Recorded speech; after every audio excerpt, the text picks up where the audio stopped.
Today we're going to take a look at some blood work on how HCG plus enclomiphene impacts testosterone, LH and FSH. Before we get into it, this is not medical advice. This should not be used to treat or diagnose medical conditions. This is for educational and entertainment purposes only. Okay.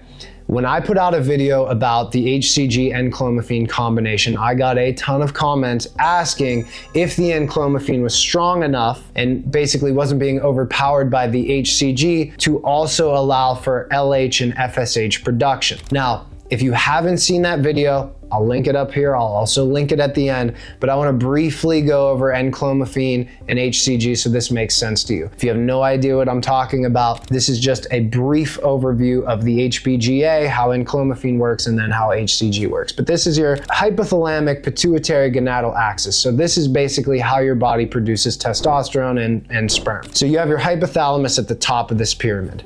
That is going to sense low androgens and estrogens. If it senses, hey, our testosterone's a little bit lower, our estrogens are a little bit lower, it's going to release GnRH, gonadotropin releasing hormone, which then hits the pituitary gland. The pituitary makes LH, luteinizing hormone, and FSH, follicle stimulating hormone. These both hit the testicles, just different parts of it.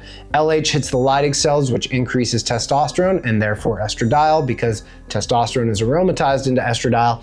FSH hits the Sertoli cells and increases spermatogenesis. Now, how a SERM works, like enclomiphene, SERM stands for Selective Estrogen Receptor Modulator, it more or less tricks your body into thinking that estrogen is low. And in order to produce estrogen, a lot of that comes from testosterone. So you're basically blocking the estrogen receptors in the hypothalamus. So the hypothalamus thinks we have low estrogen, so we need to increase GnRH because downstream that will increase estrogen via testosterone. So the hypothalamus thinks it's low estrogen. The pituitary gland is then tricked into producing more LH and FSH. That's how enclomiphene works. It tricks the body into producing more of its own testosterone. HCG isn't basically tricking the body in the same way. More or less what it's doing is it's an LH-analogue. It acts like luteinizing hormone in the male body. So HCG hits the lydig cells and increases testosterone. Now the question becomes, if you're increasing testosterone with the HCG, this is more or less what people are asking, won't that basically overpower the enclomiphene and the enclomiphene won't be doing anything? You're basically just wasting your money. The short answer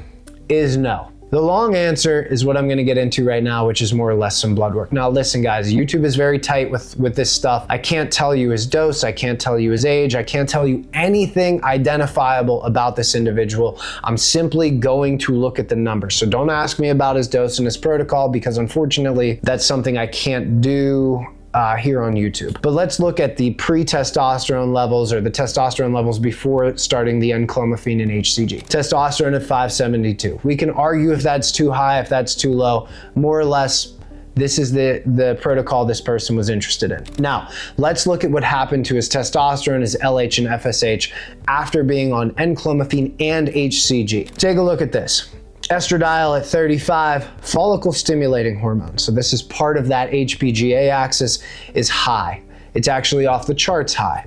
Luteinizing hormone, also off the charts high. Now, if we were having HCG overpower the enclomiphene, we should expect these to be very, very low or even maybe undetectable.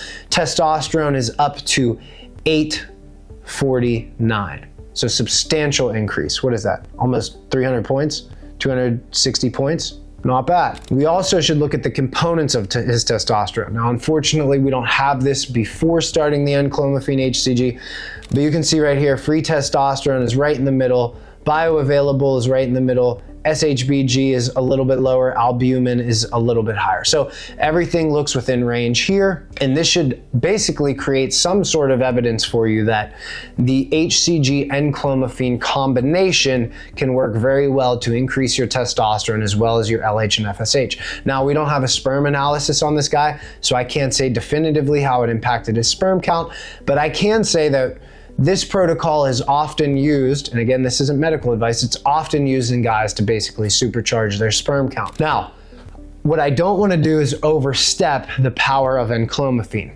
We have had numerous guys, and again, this is why you should work with a medical professional always, always, always. Don't just take my word for it. don't listen to me. But more or less, we've had guys that are on TRT and their clinic has them on Enclomiphene. They say you're totally fine, you don't have to worry about it, your sperm count's going to basically be totally normal.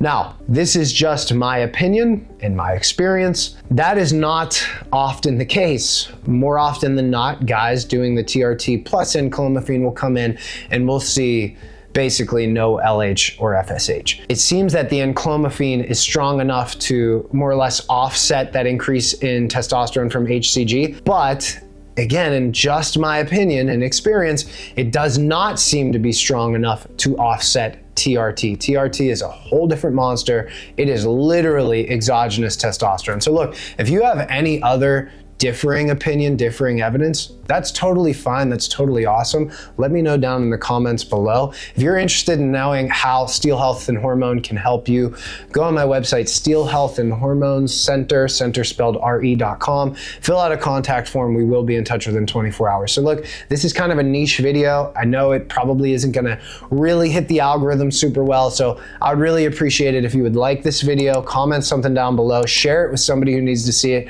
because that'll go a long way to increasing our reach. Thanks for watching the video, and I'll see you in the next one.